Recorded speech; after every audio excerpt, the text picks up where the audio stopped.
This program was recorded in June 2012 at the Disneyland Hotel and Resort as part of the VoiceOver International Creative Experience. Copyright to all content is held by the presenter. This recording is copyright Voice Acting LLC, all rights reserved, and is for your personal use only. Unauthorized duplication or distribution is prohibited. Visit our websites at voiceacting.com and voiceconvention.com. We hope you enjoy this program from Voice 2012.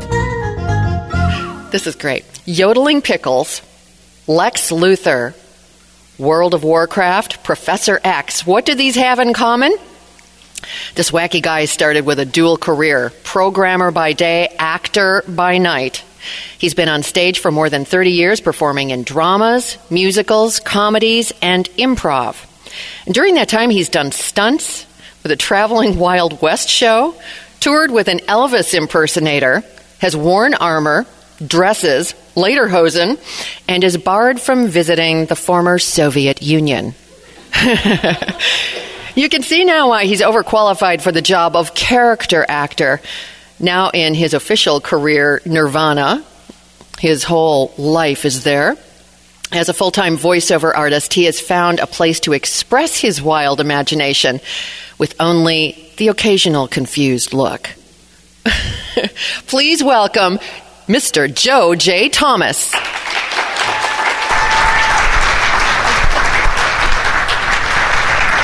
Okay, so who here's geeky enough to notice that I use the Star Trek theme for my slides? Anybody know what it's called? Come on. Elcar's theme. Yeah, whatever. Yeah, I'm a bit of a geek. Captain's log, stardate 329.4. We've entered the Disnari cluster, a strange place where invisible beings are known only by their voices. Before we start, I need a little help from you guys, if you don't mind. Would you mind just standing up a little bit? Just a little bit. No, all the way. Some of you stand, some of you sit. I think that'll work out fine. And I'm immediately going to divide you right down the middle. Whoever wants to be on this side, fine. This side, fine. This side, I need you to help keep a rhythm for me. So if you follow this. Good. This side, you're going to sing a little bit.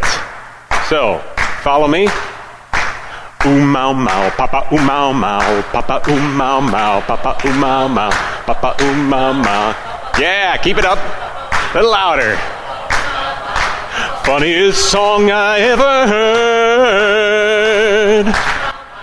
I can't understand a single word. Is he serious or is he playing? Oh, mama, is all he's saying. Papa, ooh, papa, ooh.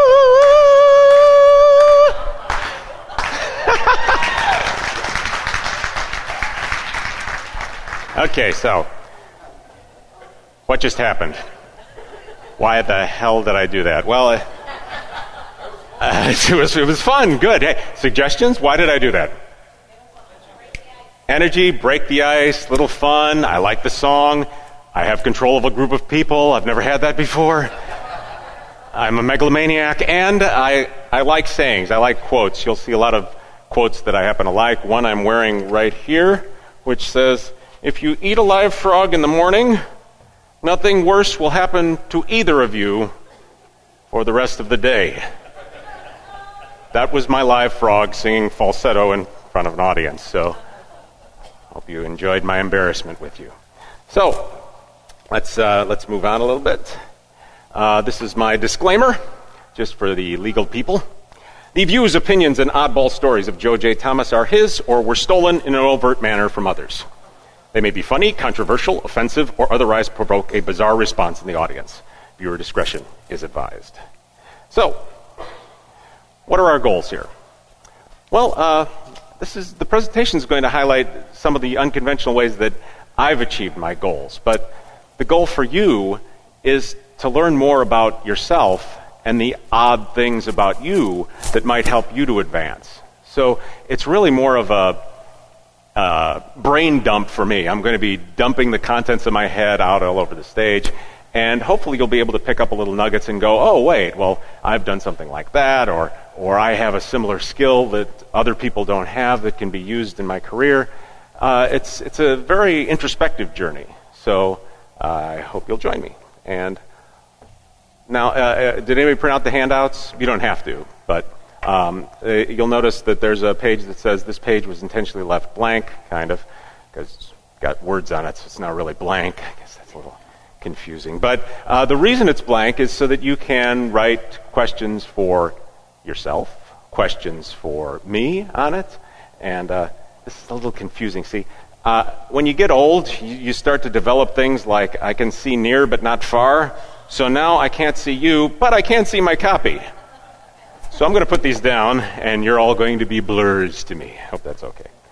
So, getting back to the handouts, it's really introspective notes for you. The second page is just general questions about what you might ask yourself. What am I good at? What makes me different from everybody else? How can I achieve my goals by not going the normal route? I mean, after all, everybody out there is playing the same game. So if everybody's playing chess and they think it's a complicated game, and all of a sudden you take your rook and you go, king me, and they go, oh wait, he played checkers and he's on the other side of the board, and what am I doing now? It'll either confuse them or it'll get you noticed. So that's what the general idea of the handouts is. Now also, during the presentation, write down any questions you may have. We'll have a question and answer session at the end, and I will be giving away, for anybody who asks a question, either a yodeling pickle or a rubber chicken. So. And yes, there is a voiceover story behind both of these, so I will be getting to that. So let's move on. What are we going to cover? First of all, a little bit about me, who I am now, what I've achieved in my voiceover career, and how I got there, going quite a ways back to the Stone Age. Next, we'll be doing some S&M, sales and marketing. Keep it clean, people. I tend to go in a non-conventional route for sales and marketing. I don't do the normal way of doing things, and it has worked for me, so it might work for you too. Next, a little bit out of my head, what philosophies drive me, what sayings do I like, different methods of thinking that affect your day-to-day mood and attitude on copy and interaction with other people. And finally, we'll be doing Questionably Yours, some questions from you. For me, you can ask absolutely anything. I might refuse to answer, but you can ask absolutely anything. So, who am I? What have I done? I've been doing this for a little over 6 years, since I was 42. I got into it at the age of 42. And in those 6 years, I've racked up clients. These aren't any of them. No, these are... Yes, these are my clients. Some of the things you might know me for is I was in several of Blizzard's game, World of Warcraft. I just had Diablo 3 released. I'm the Skeleton King and King Leoric in that. I've also done work on Command & Conquer, Mortal Kombat. I have several animated series that are in the works that I can't actually talk about. 2 movies that are being done, 3D animated films in Europe, 2 series here, and I also have agents in LA, New York, and several other markets around the nation. I'm a SAG-AFTRA member, and I'm also Financial Core. If that's a question, you can ask me that during the question and answer session too. Anime, I've also dubbed anime. ADR, dubbing for things like Bleach, Monster, Durarara, foreign films, which actually has a large dubbing need. Even a foreign animated film, which is really cool, and it's not out yet, but I think I can talk about it a little bit. It's a Cinderella story, but it's set in the Old West, and all the characters are animals. So I am the fairy godmother, kind of. He's a goat, and he's a guy.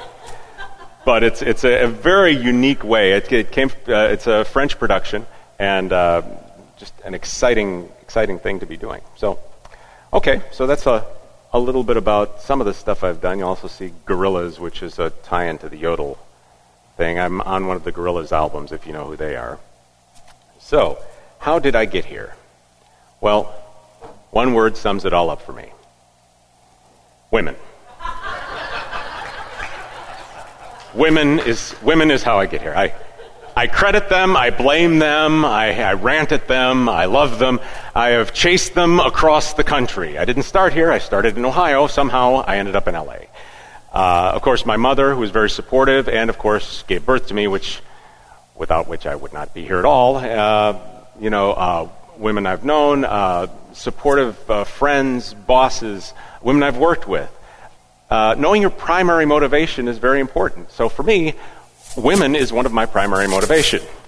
Hey guys, you know, come on. Guys have three motivations: sex, food, and sleep. That's it. Everything else is to get to those three. And sometimes we use one to get to the other. Sex to get to sleep, food to get to sex, one of those things. But so women have figured prominently in my background, and you'll see more of that coming up. So yes, that is me. And that started my banana obsession, which we won't get into unless you ask questions about it. So please, I love this quote. Repeat after me. I am not a normal person. Normal is a concept. Average is a statistic.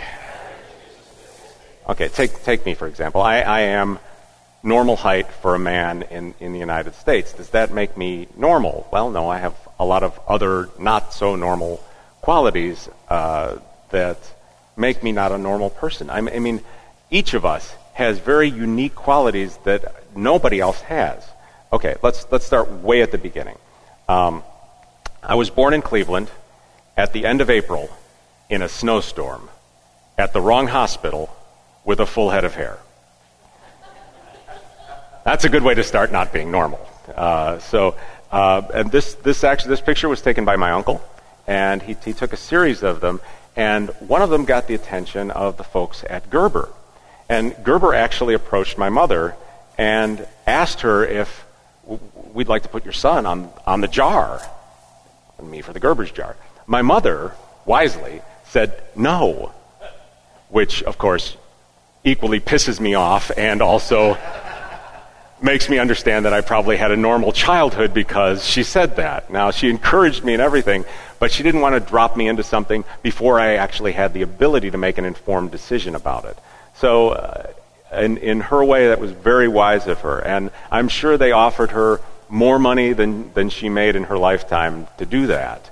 And money was not an objective for her. My parents were very meager living. My dad parked cars in a parking lot for 25 years before retiring. My mother worked as an administrative assistant for a college. And these are the people that put me through school and raised me, and I tell you, I respected every decision they made except for the spanking ones. So, where does that take us? That takes us to a little bit further in life, my high school. No, this was not me at high school. This is a picture of me in the Tombstone Gunfighters, which was a stunt group that traveled around the Midwest doing shows for county fairs, things like that. And it was pretty meager work. I didn't get paid a whole lot. You can see if you look closely, I could only afford one eyebrow at the time. I have since found tweezers and gone to this, but it moved to my back, so I didn't have much to say about that. So in high school, I had heard that the average person, which I am not, has 3 careers in a lifetime. So immediately I decided to do 2 careers simultaneously. In high school, I studied computers. I took a 2-year vocational course in computers and accounting. And all my spare time was spent doing theater. I did 3 shows a year for the high school, 2 shows in community theater during the summer. By the time I got out of high school, I'd been in a dozen shows, and I actually landed my first computer job through a community theater production. I met a guy there and impressed him with my computer abilities enough that he hired me directly out of high school. So it was not the normal route. I had considered college, but I already had a job, and I kept getting jobs after the old one ended. I'd get a new job and went from there. On the evenings, I would do theater. So it was a very split life. It was split down the middle, half and half logical, half emotional.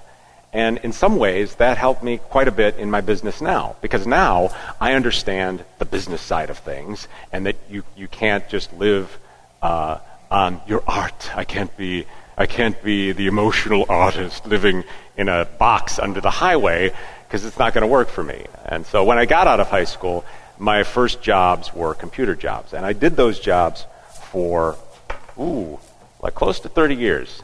Close to 30 years doing computer work. And in my spare time, I did this and traveled with Elvis impersonators and sang on stage in my underwear. So, and the quote here is from Cannonball Run, if you're familiar with it. If you're going to be a bear, be a grizzly. So, and of course what that means is, if you're going to do something, don't do it half-assed. Jump in all the way, both feet in. At least if you're making a mistake, you'll find out quicker and you can get back out. That's kind of the way I work. So, my computer career. Well, naturally, I moved from Cleveland to Columbus because of, say it with me, women. A woman. I fell in love with a woman in Columbus. I moved down to Columbus, and I lived with her for close to 9 years, and we had a great time. I had various computer jobs. I actually worked for Bell Labs for a while, AT&T Bell Labs. That is where I learned algorithms that now forbid me from, well, I'm probably okay now, but during the Cold War, I couldn't enter the Soviet Union because I actually had in my head encryption algorithms that were proprietary to AT&T. And the U.S. government didn't want those just wandering across the ocean. So that took me to Columbus, Ohio. And there I played Dungeons & Dragons, I did theater, I did more computers during the day, each one of them building my acting skills and my business skills, a little of both on either side. From there, I moved to Dallas, Texas. Anybody want to guess why? Women!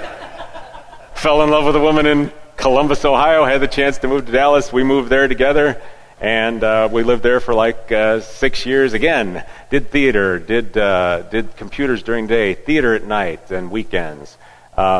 It's a lot of work. I mean, it was a lot of fun because I actually enjoy both, which is something you should look for in any of your careers. You should enjoy it to some extent. It should be either intellectually stimulating or emotionally stimulating, or maybe it's a very physical job where you work with your hands and the end product is a tangible thing. Maybe my third career will be something like that, because I've always wanted to create a tangible object and say, here, this is what I sell. And have people go, oh, you made that, as opposed to, oh, I can copy that endless times and nobody will know. Okay, so that took me to Dallas, and in Dallas I was working for Verizon Corporate, and worked for them for about 6-7 years, partly in Dallas and partly in L.A. And I moved to L.A. because women, yes. Yes, actually, I met my wife in Dallas. She considered L.A. home, and for some reason she came to Dallas to find an actor to marry. I don't get it either, but she was in Dallas for about 2 years. We met about halfway through, and okay, I'll tell you the embarrassing story of how we met. It's not too embarrassing, but we were both very busy people. She's a lawyer, works in real estate and hotels, and I was busy with doing the dual career thing. So neither of us had time to date. So naturally we went to a service. Well, we both went to a service where it's a very personal one. They meet you, they talk to you, they have you do a little survey, they find out what you like, what you want, what you don't want. And inevitably, I got matched with the worst people ever.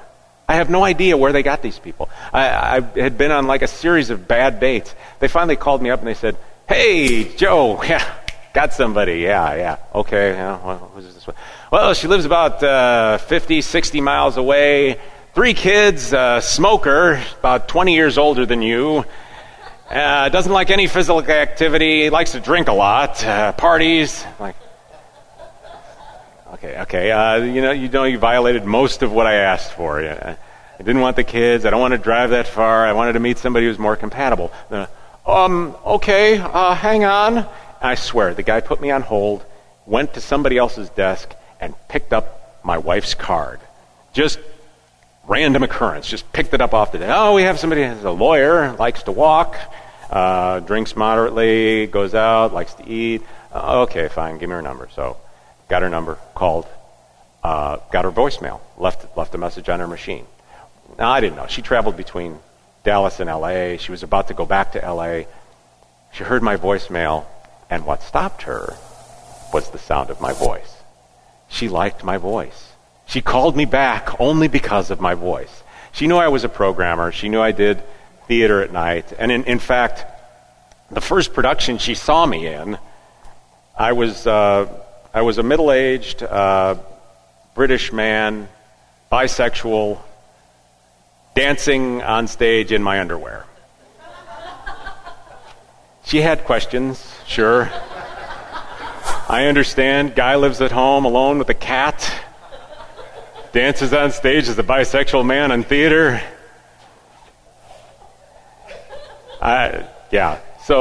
So she said, we got a house together in Dallas. She still didn't like it there. It wasn't her kind of town. She really liked L.A.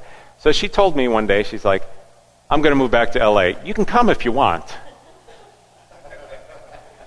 Okay, so it's great to have a lawyer as a wife when you're an actor. Oh, Joe, you must have it so lucky.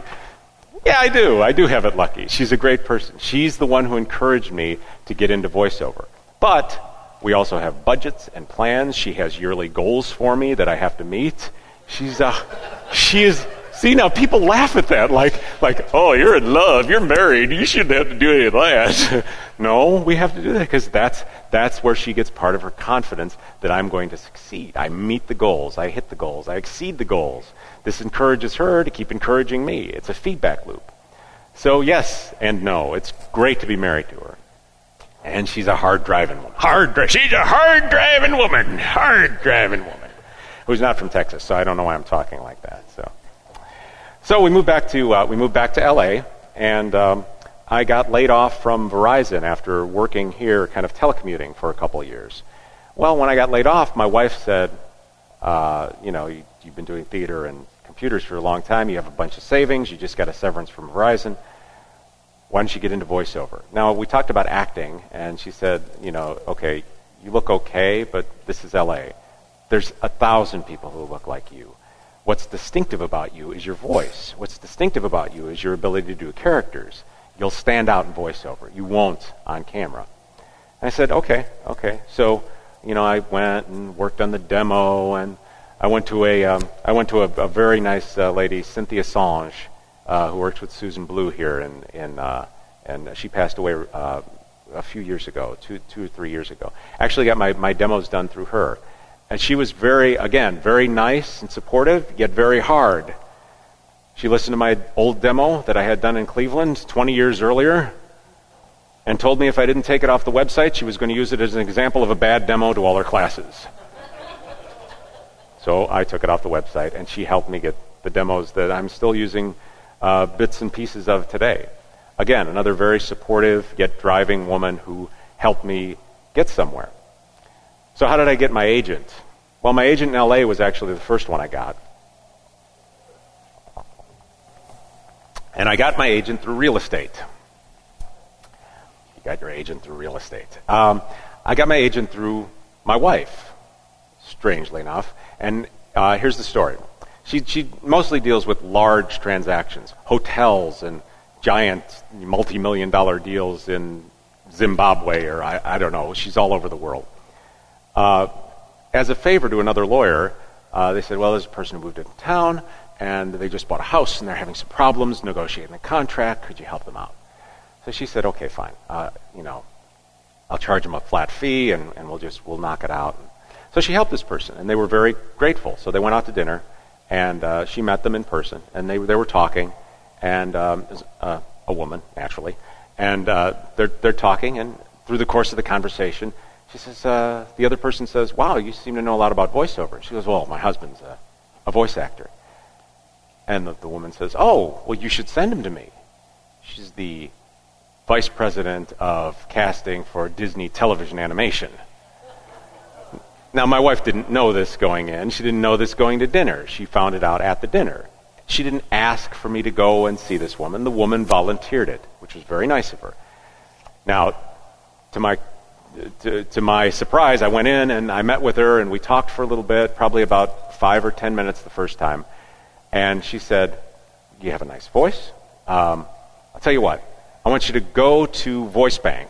Go to voicebank.net. I want you to listen to these 5 guys. She gave me the names of like the top 5 animation people working at the time. She said, listen to their demos. Come back in. I want you to replicate as many of their voices as you can. Okay. Sure.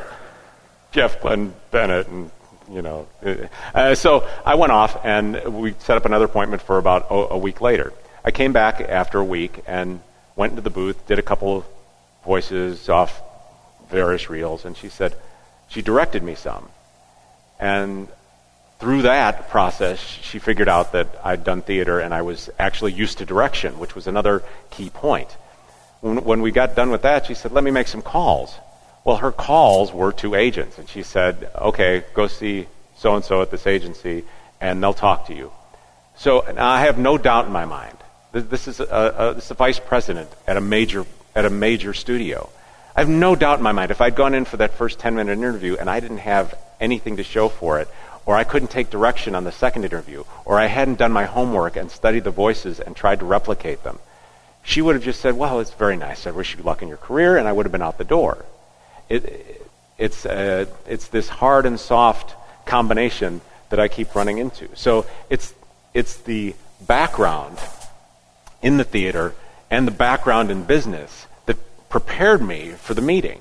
Had I had the meeting 10 years earlier, I wouldn't have been prepared. And it would have been, hi, thanks, nice meeting you, good luck with your career, thank you, we'll keep you on file. The usual thing. So, this quote, one of my favorite jokes, coming from the programming background. How many programmers does it take to screw in a light bulb? None. It's a hardware problem. So, how does that fit into the whole picture? Well, that fits into my don't list. My don't list has to do with this quote, which my wife considers very pompous of me, but I like it. I didn't get into theater to run the lights. In other words, I didn't get into theater to get up and do the technical pieces. I got up to act. And I've even gone into theaters and watched a production and said, yeah, I'd like to work here. And she thinks that's very pompous, but it's also confidence in my abilities. Knowing what you're good at is half the equation. Knowing what you're not good at, or that you don't want to do, is the part that people seem to miss a lot, especially on the marketing and the sales side. They're told, well, everybody does this. Everybody does this. Do you do it? Do you want to do it? Are you interested in doing it? Here's some of the things that I don't do. Now, these work for some people. They either don't jive with me or I don't like them personally. So, things I don't do. Teach, blog, tweet, coach, podcast, have workshops or workouts, telecoach, email blast, cold call, postcard barrage, brand, market, sell, write, publish, do production. I'm not the mayor of anything anywhere. I don't Farmville, branch out, Plaxo, names, poke, and I'm not really Pinterested. Okay? None of it. Now why? Why don't I do this? Some or all of this stuff works for other people. Well, part of the reason I don't do this from a marketing perspective is that I tend to do things that I like myself. I don't like getting junk emails. I don't like getting bulk mail from in my mailbox. That's why I don't email barrage. That's why I don't send out tons of postcards to people. Hey, guess what? I was in the amateur production of La Panagile last year. I don't do that. For me, these are busy people. They want to know you're still out there, but they want to know it in a kind of covert way. They don't want you to send them something every month. They don't want to be on an email list, for the most part. There are people who actually like that. But it's tough because you get inundated, especially as a professional. So I'd encourage you to each make up your own don't list. Base it on what you're doing now that you might like or that you might not like. Base it on what you like done to you. How do you like being marketed to? Are you marketing yourself as an artist, or are you marketing yourself as a product? Because there's really different ways to market yourself. Now, personally, I don't see myself as laundry soap, so I don't market myself like laundry soap.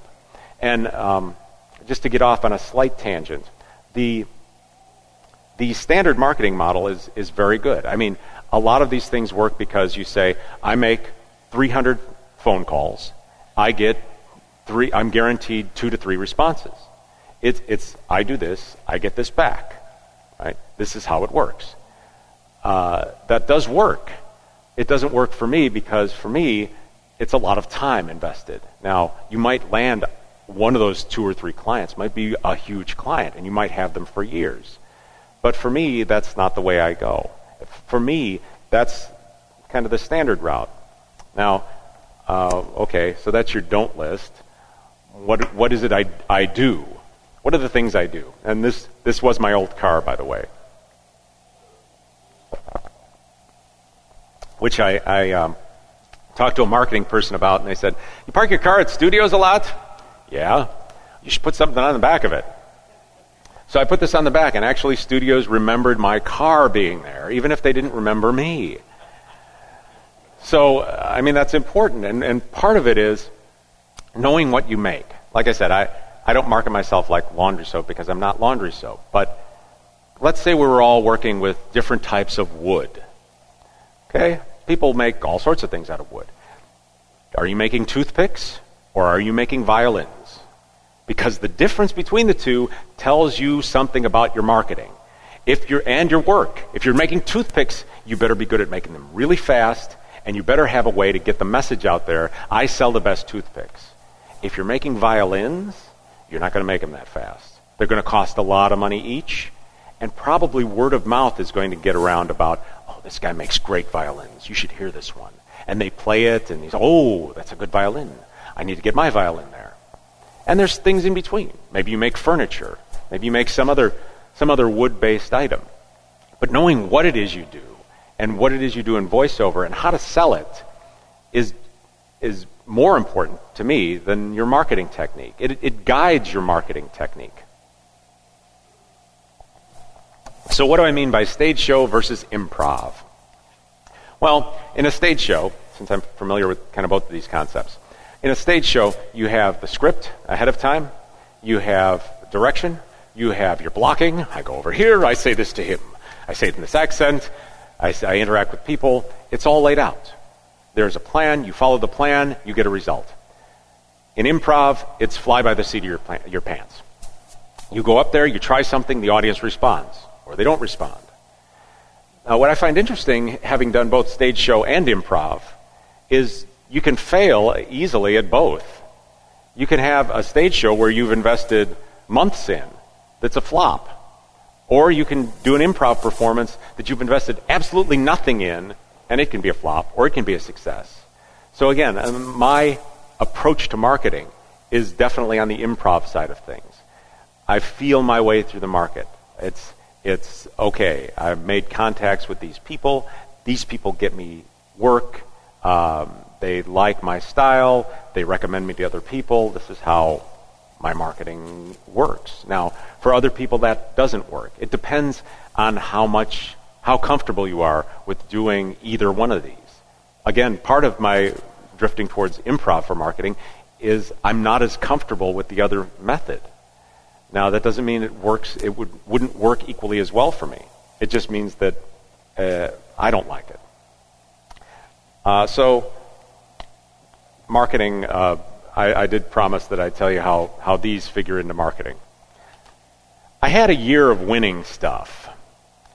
Part of it was, well, let me start with the big one. I won my SAG card in a contest. I did. I entered an online contest for a video game, Marvel Ultimate Alliance. They had cast regular working voice actors at the time for most of the roles. But in order to have a contest, they said, we're just going to open this up to anybody who wants to audition. We've got 2 roles for guys, 2 roles for girls. And so I'm like, okay, fine. I recorded something. I sent it off. I get a call a couple months later. They say, hey, we want you to do Prince Namor in this video game. Oh, cool. Oh, it's a union gig, too. We'll have to Taft-Hartley you. Okay. So I got online, looked up Taft-Hartley. I said, oh, that gives me my union card. And it was, again, it's part chance, part being prepared. I went in for the session and found out from them that they had listened to 2,000 auditions just for my part. And so finding out that I won is kind of, I won and there was competition involved. And the second thing that I won was that I won 100 of these. Yes, 100. 100 of these lovely little beauties. I won 100 of these in a yodeling contest on the internet. It was by a company called Archie McPhee, which I love their stuff. They have really odd stuff. And they were looking for a yodel for a product that they were developing. So they had a contest. They said, hey, tell you what, we're going to give away a prize for the best yodel. Okay. So I knew how to sing. I did not know how to yodel.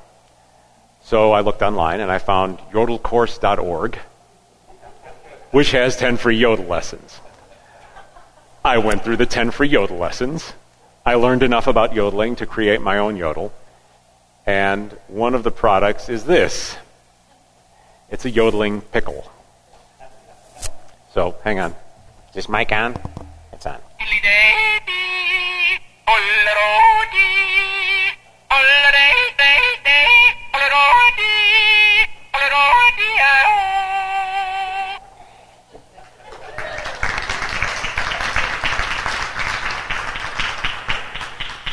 So they said, hey, congratulations, you won. I think, cool, what's my prize? We're shipping it to you. Okay, so I got boxes and boxes and boxes of these, and my wife's immediate reaction was, you have to get those out of the house. I said, but they're mine, I want them in a contest, and you only got this on the internet. I don't care yet. So we brainstormed and came up with, you'll notice each one has a nice little tattoo with my website and my name on it. These litter studios all over LA. Every time I get a job, I take 2 or 3 of these, and I give one to the client, I give one to the studio, and they go, hey, that's pretty funny. How'd you get those? I say, well, there's a voiceover story that goes with those. And I tell them the voiceover story, and I have actually gotten called back to studios because of these. People are like, yeah, we needed a turkey or a chicken, and there it was, sitting in our studio. And we're like, we gave us one. Does he do chickens and turkeys? Okay, yes, I do chickens and turkeys. I did a session as a turkey for them, and then I did a session as a chicken for them. And I got paid a lot of money for giving them a chicken. So again, it's coming up with odd ways that people will remember you and find out things about you. So why doesn't traditional marketing work for me? I have a kind of a general anti-marketing vein in me. It's a low-level disdain for a lot of the marketing techniques that have been used in the past. Now, in part that comes from the fact that there are so many blatant falsehoods in regular marketing. I mean, if somebody came up to you in a bar and said, I have this map, it's a treasure map. I'll tell you how to get millions. All you have to do is follow the map, dig up the treasure. Okay, I'm going to sell it to you. Okay, how much are you selling it for? $40. Okay, why aren't you using the map? Isn't that the question? Isn't that the question? Why aren't you using the map? Well, it must be incredibly difficult to get to the treasure, or the map's a fake, or any number of reasons why this person is lying to you about this map. Something is wrong. And smelling that something is wrong comes up all the time. I mean, look at marketing things that happen. You see these every day. You can earn up to $1,000 or more. What did I just say? I said nothing. I said absolutely nothing. Up to $1,000 means 0 to 1,000. Or more means more than 1,000. I just told you you might be able to earn nothing. Or something. I didn't really tell you anything with that statement. Your last chance to get in on this exclusive offer. Here's a tip. It's not your last chance. It's not an exclusive offer. Everybody got it. And you're going to get another chance in a week. Trust me. I get those emails too. Buy this and save $100. No, you've bought it. You have spent money. You have not saved money. You want to save money? Take the $100, put it in your savings account. That's the difference. Yes questions. Yes questions. Bug the hell out of me. Telemarketers always use yes questions.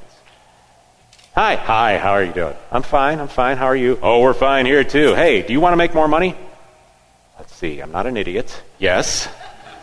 Would you like to do it from the comfort of your own home? Still not an idiot. Yes. Okay. You need to buy our book. This should be a yes too, right? Wait, it's a trick. No, I'm not buying your book because you haven't connected the first two with the last three. There's a lot of leading you to something and then misdirecting you at the end. Here's where you should go. Follow us. I'm the multi-million-dollar author who has made a book to tell you how to be a multi-million-dollar author. Okay, how do I do it? Write a book like this. Get other people to buy it. For me, marketing relationships are not business relationships. Business relationships are not business relationships. Business relationships are personal relationships. All my relationships are personal relationships. I don't have a, hi, Judd, how you doing? Yeah. Good to be here. Glad to be at your studio. Oh, great to be back. No, I have, hi, I'm Joe, and this is me. This is who I am. You like me, you don't like me. You like my work, you don't like my work.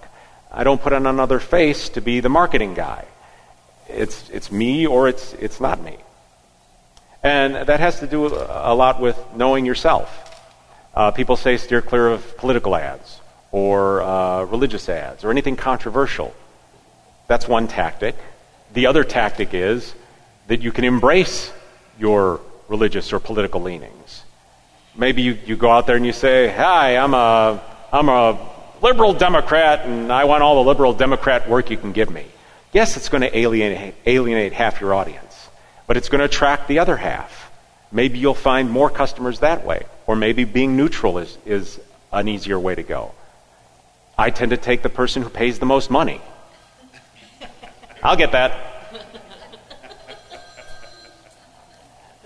So, a lot of this figures into how I think. So let's get into a little bit of my thought patterns. What drives me? What inspires me?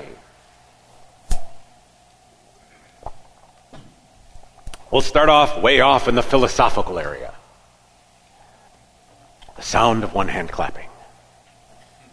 You know this story? It's like an ancient Oriental kind of story about master goes to the student and says, I want you to contemplate the sound of one hand clapping. Don't come back until you have the answer to the sound of one. I should make him Asian. Don't come back until you have the sound of one hand clapping. So the student goes off. I can't figure it out. I don't know the answer because I cheated on the test. I started with one hand clapping. I started with two hands clapping. And then I removed one. And I was left with this. Then I put the other back in.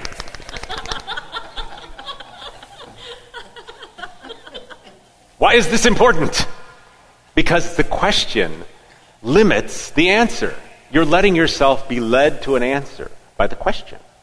Forming the question in your head stops you from thinking of the real answer. Sometimes there's a simpler answer to things.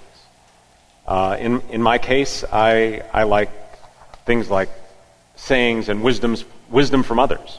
For example, you often hear glass half full, glass half empty kind of person. What drives me on that one is I used to watch a physics guy. He was out of Canada, Julius Sumner Miller. I'm sorry, I should say it in his voice. My name is Julius Sumner Miller. Great guy. Great physicist. My favorite quote from him. He picks up a glass. He's got a beaker. I have in my hand an empty beaker. No. It's full of air. It's full of air. Different perspective. This is not an empty glass anymore. It's a glass full of air. What is your perspective? How does it drive you? Do you have to stay in the lines? Do you have to color in the lines? Maybe there's something more interesting outside the lines to color. Another favorite phrase of mine. Experience is what you get when you didn't get what you wanted.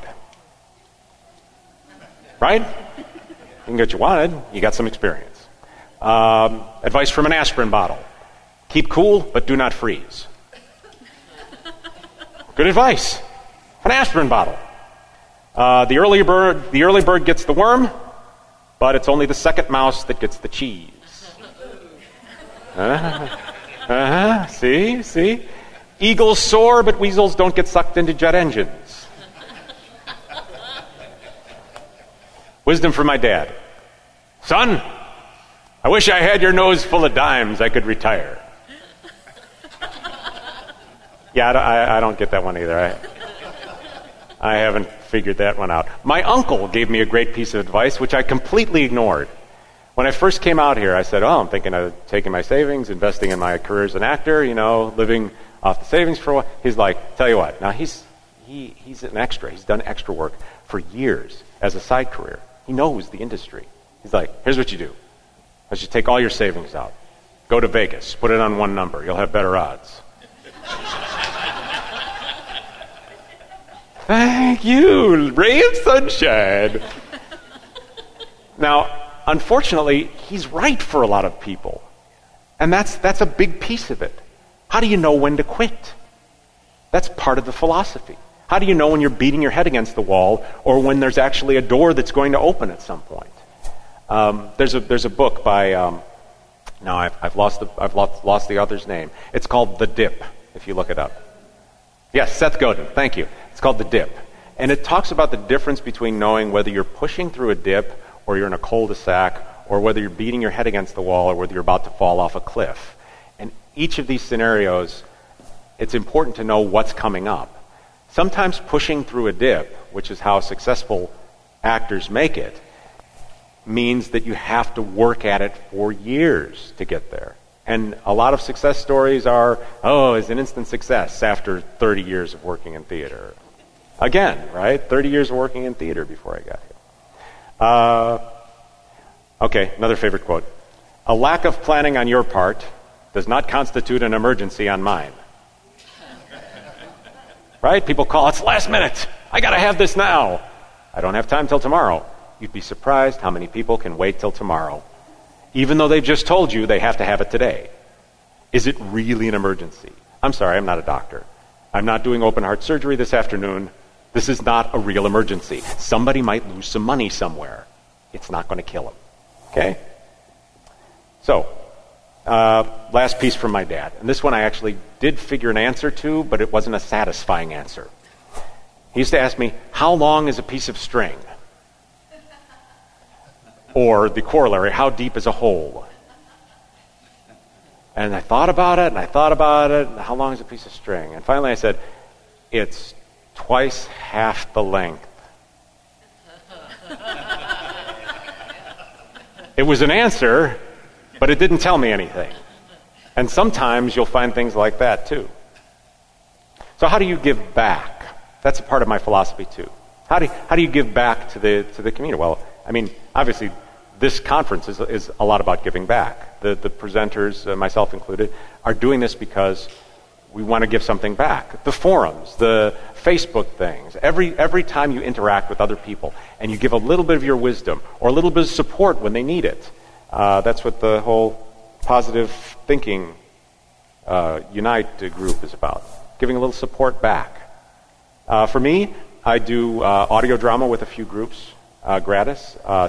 If there's an interesting student animation where somebody says, hey, we've done this stuff and we really like your voice and we can't pay any, I'm like, it's okay, it's your senior project, let's knock it out.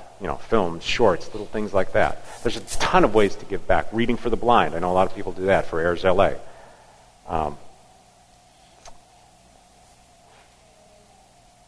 move on to thinking.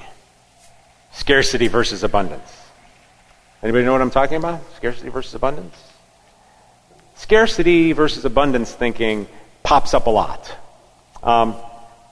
The way that I ran into it was by going to 2 different restaurants. At one, the owner is very lackadaisical. He's like, hi, come on in. He spends his time drinking at the bar while you're eating. His employees are pretty much running the whole place. He's not paying attention to what's going on. It's a good restaurant. Again, the food is good, but the owner is kind of off-putting, right? That's a very negative way to run a restaurant. It's a very scarcity way of thinking. Now, on the other side, I went to a restaurant where the owner was very hands-on. Hi, welcome. Can I get you some water? Yeah. You want some water? Okay. Everything here okay? 5 people would stop by while I'm eating. Food good? Food good? Everything okay? Everything? Is your dinner swell? Having a bling on? Okay, again, that's scarcity thinking. It's desperate. There's a desperation to it. Real-world voiceover example. Celebrity voice casting. Those rotten celebrity actors taking all my voiceover roles. How dare they study acting for 30 years and then, wait, that's the advice we give. Study acting, then get into voiceover. Yeah, that's the advice we give. The advice we give is do the acting first, then get into voiceover. They did the acting. They're actors. They're on screen. Let them do some voiceover. Maybe they're just getting into it. Maybe they're banking on their famous voice or their famous image. Let them do it. Okay? That's abundance thinking.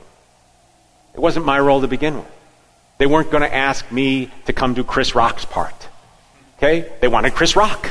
Chris Rock got the part. What a surprise. It's not surprising. There's also covert ways of scarcity thinking. Back to the celebrity thing. Thinking about it in terms of, oh, well, yeah, we got to let people know that regular voiceover people are out there, people who they don't know, unknown people who they hear their voice all the time. We should let them know we're out there. Hey, we're still alive. Still alive? I'm sending something out that says, hey, I'm here too. Yeah, there's celebrities over there, but I'm here too. I read a great resume. It's from a lady in another state, and I won't use her name or anything, but she's done a ton of stage work and a ton of voiceover work.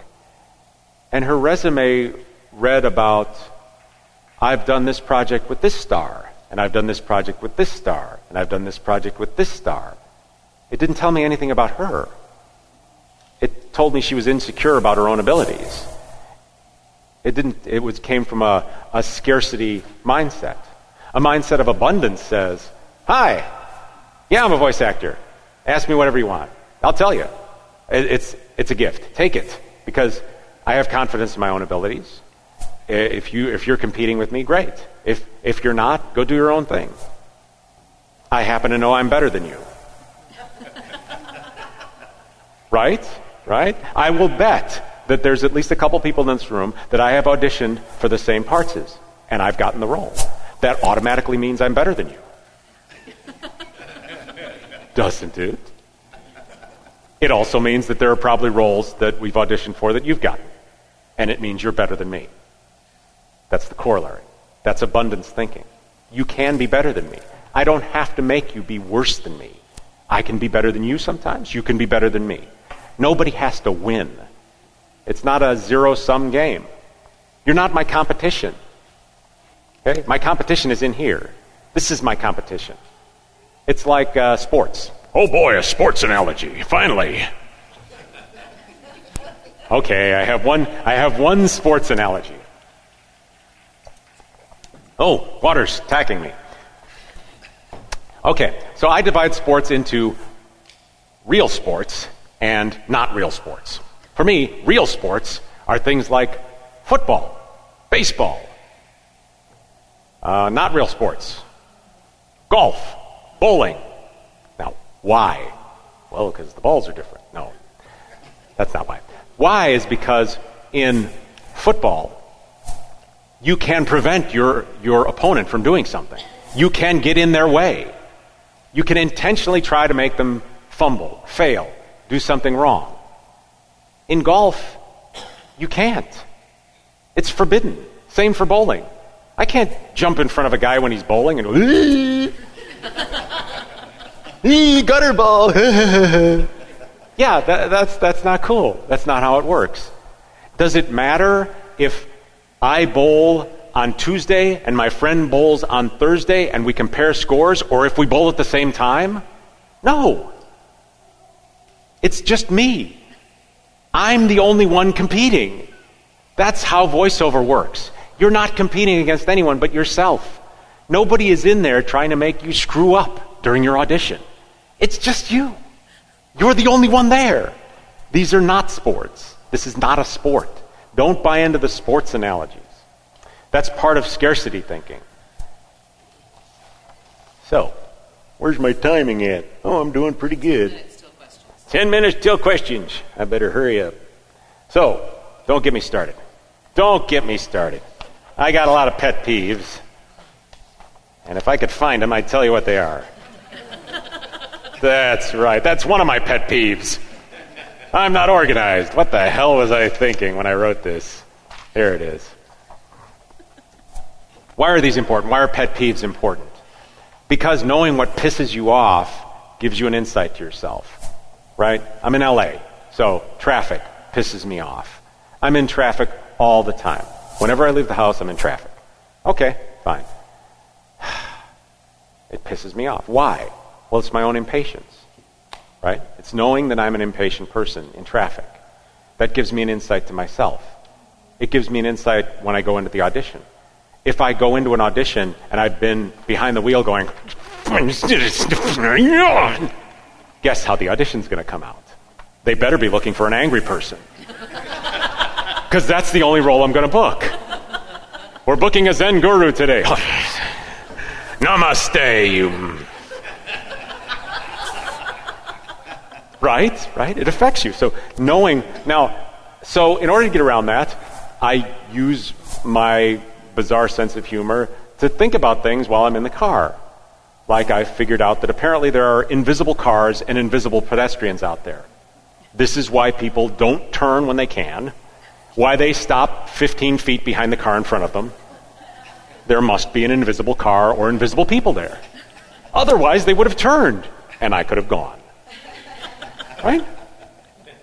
Why are they driving so badly or so slow? Well, they must have a car with an open container with live fish in it, or perhaps nitroglycerin in the trunk.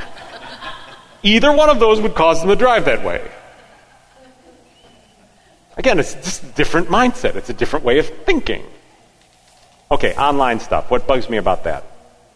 Bad website names. Okay? If you're going to get a website for yourself, get a good one. Use your name. Or come up with a unique one. I've got two. JoeActor, thank you to my wife. She came up with that. And sounds good to you. Okay? Both memorable, both. JoeActor's a little easier to remember, a little easier to type, so that's my main one, right? Don't come up with like a long-ass name out of the voice guy that does everything for you on a discount basis located somewhere in... No, simple, short, small. Be sure to double-check it with friends. Because there are sites out there, like there's a site out there called... Now I'm going to get this wrong. Experts Exchange. It's a place for experts to exchange information. Unless you look at it. Then it says Expert Sex Change. It's a real site. This made it all the way through marketing, through approval process. Oh, Experts Exchange. Love it. That's a great site name. Okay. Bad email addresses, right? If you have a site, JoeActor.com, Don't use joe5329 at AOL.com. What does that tell me? That tells me you don't know how to use your site. It tells me you're not in business for business. Use a good name, right? And for God's sakes, get off AOL. Please. For the love of God, get off AOL. Get a Gmail address or get one off your site. Figure out how to use it. Hire somebody for an hour. Pay somebody $50 to come in, do a one-page, tell you how to use your site. Get it out of the way. It's worth the investment. Like my page, read my blog, visit my site. What kind of thinking is that? Yeah, scarcity thinking. Please, please, please like me. No, I don't want to. I don't know you. I'm not going to like your page. If you're posting stuff, be aware that it's available everywhere. Right? Again, scarcity thinking. It's available everywhere. Bragging. Yeah, you should do some bragging. Right? Just landed this role. Good for you. Don't brag every week. Don't brag every day. Brag occasionally. Let people know what you're doing. Social media connections and friend requests. Be detailed. You want to be friends with somebody? Tell them why. Hi, I'd like to be your friend. We met at such and such. We met at Voice 2012. Cool. Friended, approved. Hi, I'd like to be your friend. I have no idea who you are. You know what you get when you get one of those? I send an email back. It says, hi, forgive my Swiss cheese mind, but I don't know who you are. I like to know something about the people that I'm connected with, so please tell me a story. 5 out of 10 times I'll get a story. Sometimes I'll get nothing, and sometimes I'll get people who say, I'm really into networking. You're not going to get a connection, right? I want to know you. I want to know something about you. Friendly, nice, goes far, right? Nice guys don't finish last. I get described as a nice guy occasionally. Not by my wife. But being a nice guy can get you ahead. If you're the nice guy and there's another guy who's equally talented and he's not so nice, guess who they hire? The nice guy. Okay.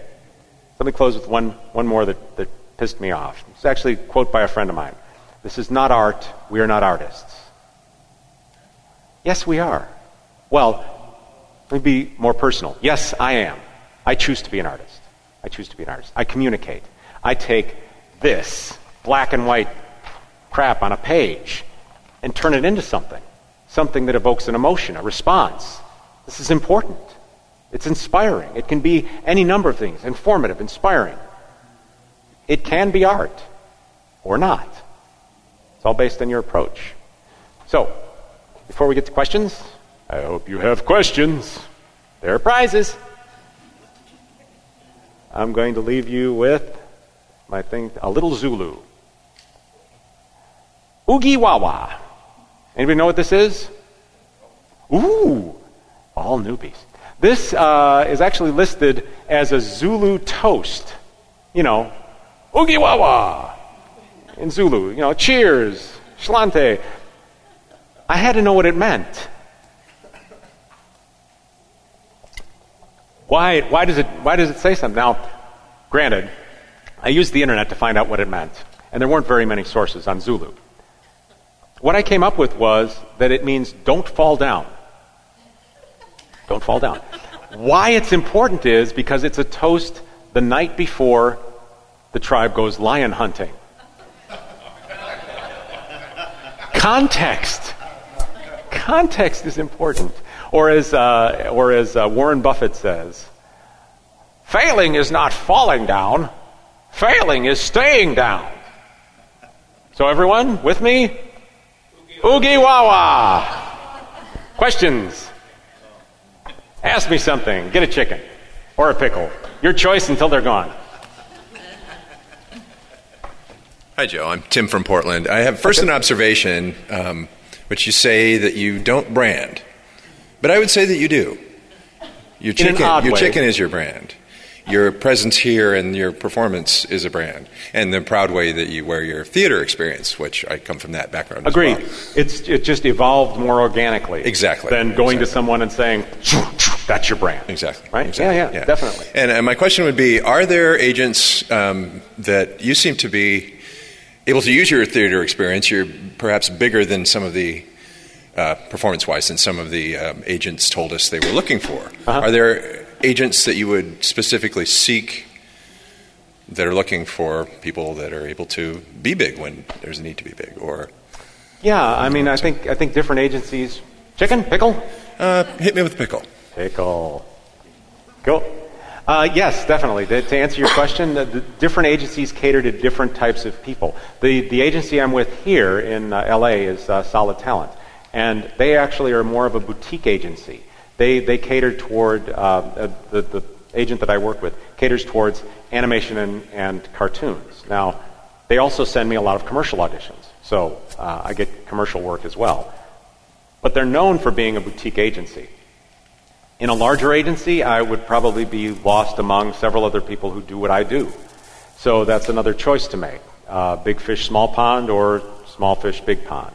At some point, if it's right, I might transition, but right now, my agent's doing a bang-up job. And it's a woman. Yay! Next. Paul Hernandez, love the way you think. I just totally enjoyed this, cracking me up. So, being who you are, now, I can relate to who you are. Cool. And it scares me to be who I am. So, but these ideas that come to you, I'm just thinking about the chicken. A lot of us just sort of fell into your lap, or is this something you actually thought through? This would be kind of funny that I'll use for the career, or is it a combination? It's a combination. Chicken, pickle. I'll take a pickle. Ooh, the pickles are popular. Get up here for questions before they're all gone. It is a combination. It's partially what I like. Like, for example, the chicken and pickle stuff came from ArchieMcPhee.com. And I was already a customer of theirs for years. So when they had a contest, I saw the contest pop up. I'm like, oh, cool, I like their stuff. Whatever they're giving away, it's cool with me. I got it, and then it was, a brainstorm between me and my wife. Hey, you're in animation, give chickens to studios. Okay, I got 100 of them. Why not? It's not like I'm going to lose them. So, yeah, definitely a combo. Yeah. Hi, Joe. My first question is, can I please have a chicken? Sure. Thank you. Chickeny goodness. Yay! No, it's my son's birthday Sunday, and he's going to love this. So. Cool. Okay, but my other question was, you made it a point to say that you don't really do a lot of the typical marketing that we've been hearing about. Yeah. And that your agent is very, very good for you. So how do you market? Or do you need to? A lot of it is word of mouth. About once every year, I will send out postcards, but I only send them to studios that I have actually worked with, where I know somebody. I'll put their name on it, I will write a note on the back, a personal note, and send it out. Now it's not a lot of cards. I get like a stack of 100 postcards, right, and that does it. I'm done. And is it just a thinking of you card, or hey, here I am, here's my yearly here's card? Some of the stuff I've done recently. Okay. Like my last one had, I've done 3 whole audiobooks, but 2 of them are in a series, and they were written by David S. Goyer, who's behind Batman and the new Superman movie, and Michael Cassett, who is written Twilight Zone episodes and Max Headroom. So getting that on the front, they go, oh, he's working with the movie industry and the audiobook industry. So it's kind of a little jog, but I don't like doing it more than a year, and I don't blanket it to people I've never worked with. Well, what is your advice to people who may not have the connections that you do to even get the foot in the door? Yeah, that's... Not necessarily the level of relationships you have, but just in general. I mean, I'd say, depending on your area, make the calls and ask, I'd like to send a postcard, or I'd like to send my demo in. Who would I send it to? Get an actual name. Get somebody who's interested. And sometimes they will tell you, well, we just toss demos out. Don't bother. Okay. Just write them down to call the next time you call. But target it a little bit more. See who you want to aim at. And then find somebody in particular at the company to address it to. So when you say company, you mean actual client, not necessarily ad agency or production company? Could be either. Yeah, Okay. could be either. And again, it depends on your area. Sometimes if it's a smaller town, you can go directly to clients and say, "Hi, I bought a car at your car dealership. Did you know I do voiceover?" Okay. Right? All right. Mm-hmm. Thank you. Sure. Hi, Joe. This is Rochelle, and thank you, first of all, for this presentation. It was really fun. But I have a question. Have you, I'm sure you've encountered this, have you been in the studio and you've gone to record something and you've had a big challenge that you've had to overcome in order to get that done? Like, what is like one of the hardest things you've encountered in your voiceover career that was like, wow, this was a tough barrier to get over, and here's how I did it? And pickle. Oh. And pickle. For me, actually, I like being in town. I'm not a big traveling person. So one of the jobs I got where I was really torn on the job itself was EA is up in Berkeley. And they had cast me for one of their sim series, Sim Animals. So I do a lot of animal voices on it. And they cast me and they said, well, it's to animatics, so you have to actually come up here to do it. And I'm like, oh, okay. Because for me, that's like a big thing. I got to travel. I got to find a hotel. I got to stay there. I'm out of my element. I'm disconnected. So I think the role itself wasn't that hard. It was the circumstances around it that were hard. From a vocal perspective, the hardest roles are usually like action games, adventure games. I did, what's it called? Dead or Alive. And in Dead or Alive, I did the voice of Bass Armstrong. He talks like a pro wrestler all the time. You do that for 4 hours, and I was pretty much, okay, I'm not scheduling anything the next day. That was tough vocally, yeah. Thank you. Mm-hmm. Hi, Joe. Matt Wewell from Kansas City. Hey. I wonder if you have any specific advice for those of us that don't live here in Southern California. Move. No, sorry. It's going to be very market-oriented based on your specific circumstances. Like I said, for smaller towns, you can go to individual businesses. Or if they have studios, I'd hit the studios first.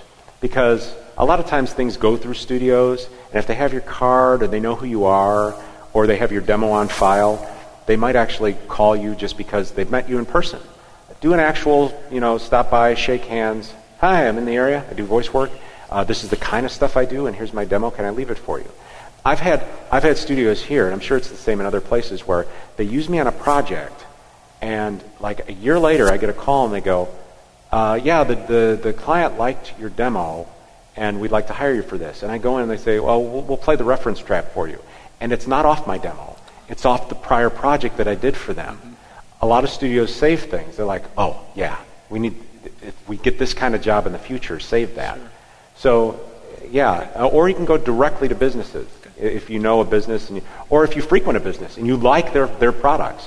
Maybe you go to Whole Foods all the time. So it's like, hey, I go here all the time. Find someone in a store location. Maybe they have in-store announcements. Maybe they have corporate announcements, and somebody will say, hey, contact our guy in the audio department, and he'll hook you up. Yeah, okay. Nothing ventured, nothing gained. Be a grizzly. All right, thanks. Huh? Chicken and goodness.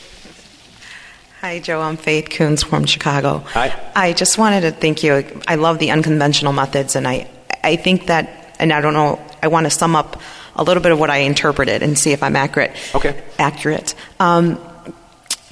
What I'm hearing you say is that be yourself and let things happen as you're reaching your goals. It's not that you're sitting there thinking, oh, I'm not going to do anything, I'm just going to see what happens. You're not flying by the seat of your pants, but you are being intentional about being yourself, connecting with the people who can hire you, and then as you go along, kind of let that be, like you said, organic. But I wanted to ask, on a yearly basis, do you analyze what you're doing and what has worked and doesn't work? Do you do any of that? To some extent. Actually, when I first applied to do this presentation, my initial thought was, hey, cool, I get to go to the convention for free. Okay, I did it for the wrong reasons. But, none of you thought of that. Okay, but for me, it's like exercise. I exercise to eat more. It's the wrong reason, but it gets the right result. Sure. Okay? And it's an honest one. It's an honest one, right? So my initial motivation is not what I came out with from this presentation. What I came out with from building this presentation was how my mind worked over the last 6 years. It was a very good introspective, retrospective for me about how that worked and where I can go in the future. So I'm curious, that just actually made me think of another question. Mm-hmm. I'm curious to know why you wanted to come here. I'd actually been to 2 of the prior conferences. Oh, had you? Okay. Yeah, and the first one I went to the full conference and really enjoyed hearing the speakers, and it was like a good smorgasbord kind of teachers, coaches, and also people in the industry to connect with. And so the second one, I came for parts of the conference, and then this one I'm like, I should go to the full thing again because I feel like I missed something. And what would you say has been the highlight for you from this conference? Women. Don't tell my wife. Did you have any of the? No, I'm just kidding. It's okay. No, for this conference, it's really the people. It's really the people. Hearing the individual stories more than for me at this point where I'm at now, more than the presentations.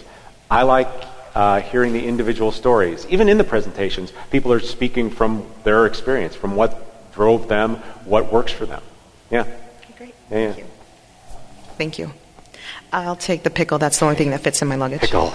Here you go. Thanks. Yes. Hey, Joe. Emil Galena from D.C. Hey. Does your wife have a sister? She does, and she does my hair and apparently thinks I'm having a midlife crisis. I ended up like this. You begged a question about FICOR, so I'm going to ask you to talk through your decision about going FICOR and what that means to you. Mm-hmm. I'll take a chicken. Chicken. For me, by the way, these do fold flat. If you want to. For me, when I became union eligible through that video game project, then I started to research, okay, what does this mean? Well, rule number 1 of the union is you can't do any non-union work, period. It's not ambiguous. It's right on the card. You can't do any non-union work. So I started to look into it and said, well, okay, at the time, the bulk of my stuff was non-union work. The bulk of my income was non-union work.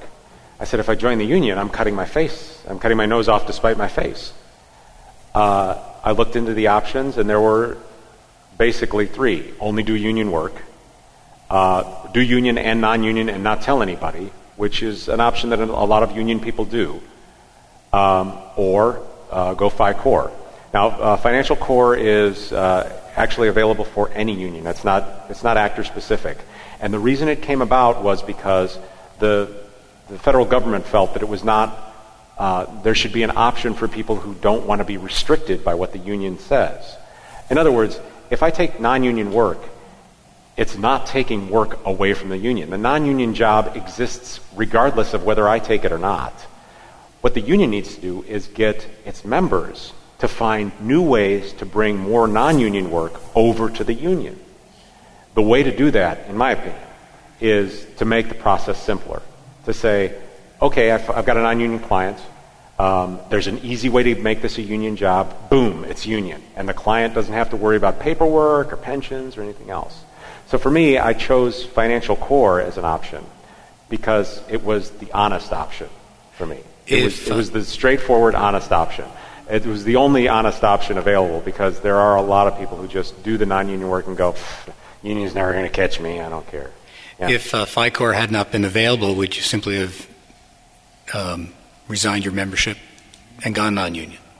No, probably not. I probably would have bit the bullet and gotten a second job to keep doing this, which is another option. If you want to just do union work and you're committed to that, bartending, waiting, I could probably go back and do computer work if I could scratch my brain off and figure out what I did 6 years ago. Yeah, definitely. I just want to say for those who are not familiar with it, non-broadcast work can be done for non-signatory clients. Yes. And a lot of people don't know it or overlook it. There are also right-to-work states where you are allowed to do union work without joining the union. In states like that, there's no conflict there. You just don't join the union, and you keep doing union work and non-union work. So, hi, thank you today. I really enjoyed your presentation. Oh, thank you. I'm Kath Crumrine. I'm from Montana. Hi. And 2 questions. I'm curious whether you have a home studio, and I'm also curious about what your favorite thing about voice acting is. Yes, I have a home studio. It's as with most home studios, it's been evolving. I started out with a simple Shure SM58 and a little preamp and into the computer. Now I've got a mixing board and a diaphragm mic and a back shield and everything else. But so that comes with time. You just kind of add components as you go. Favorite thing? Wow. Voices. It's character work, voice work. Where else? To give you an example, in World of Warcraft, I do Loken. And Loken is huge. He's a giant. So his voice is not going to blow the sound system out or anything. I have seen the rise and fall of empires. That's his voice, right? And then for other projects, I do like these weaselly little guys, that, I'm going to get me some interest. Guys you wouldn't want to meet in a dark alley. So it's the variety. For me, it's the variety of work. For other people, it's the depth of work. I know people who love doing narration because they like getting into the whole project and being a part of it. Yeah. Thank you. Sure. Chicken? Pickle? Pickle. The last of the pickles. Unless you take my demo model. Don't take it. I was just wondering, are you still involved in theater, or if not, do you miss it? I do miss it, yes. It's been about 2 years ago I did Picasso at the La Pénagile. I was Gaston. That was fun, and before that I did a lot of theater. It was like at least 2 or 3 shows a year, and some larger productions like Chess or Shadowlands was a huge production, things like that. To kind of substitute, I do a weekly improv jam with a group here. I also did improv for about 15 years on the side. So, and there's some good groups all over the country for doing improv. Plus, a lot of good community theater. It's a great way to keep your footing, your basis for how things go. Chicken? Pickle? Yeah, chicken. Chicken. Chicken! We have a couple of minutes left. I personally would like to know more about the banana obsession. About the banana obsession? Yeah. Ooh. Want a chicken for that? Sure. Where else can you get a rubber chicken for asking about a banana obsession? Okay, here's the story.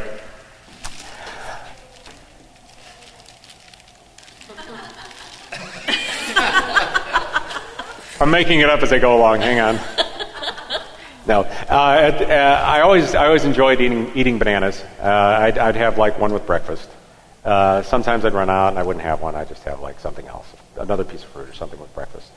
When I was in my early 20s, I went through a nasty irritable bowel syndrome, horrible time in my life. It was really, really a nasty, missing time off work, and found out part of it was lactose intolerance, and another part was the fact that I was doing this all the time, holding my stomach in and not relaxing, learning how to breathe, doing things like that. Part of what came out of that was discovering that potassium can also help with your digestive system. So I started eating 1 banana a day. And then I really missed ice cream, because I couldn't have ice cream anymore, and started to freeze bananas. Take it out of the peel first, because otherwise she'll hammer nails with the thing. You'll never get it out of that peel. Take it out of the peel, wrap it in saran wrap, put it in your freezer, right? At night, it's like a little ice creamy treat. So then I got obsessed with it, and now I have 2 a day. I have 1 in the morning, and I have 1 at night. There are 3 more bananas up in my hotel room, because I'm here tonight, tomorrow morning, right? Got to have the bananas all laid out. First thing I do, where's the nearest grocery store? I have to find bananas, which also, bananas, since I'm here, more questions? Any more questions? Good, I'll just go off on bananas then. Did you know that bananas are slightly radioactive? They are. Bananas are slightly radioactive. Since I eat 2 a day, I am just waiting to set off some detector somewhere. Walking by an airport, dee, dee, dee, dee. Do you have nuclear material on you? Sir? No, I eat 2 bananas a day. Did you know that they're supposedly the America's favorite fruit? You've heard that before, right? Did you know they're not a fruit? No, they're not. Bananas are not a fruit. They are the world's largest herb. Yes, they grow on, because they don't grow on a tree, they grow on a banana palm. And a palm is a plant. They classify as an herb. The seeds are not in the center, they're down the middle. Did you know if you split a banana into 3 parts, you can see 3 rows of seeds? Did you know you can cut a banana in half? Didn't think I knew all this, did you? I told you, I'm banana obsessed. Did you know you could cut a banana in half without peeling it? You're going to have to look that one up. You're going to have to look that one up. Any more questions? I'm all out of pickles and chickens unless you want the display models. Question in the back? You got to come up and say it. Can I have a chicken? You can. That's a question. It is a question. It's a question.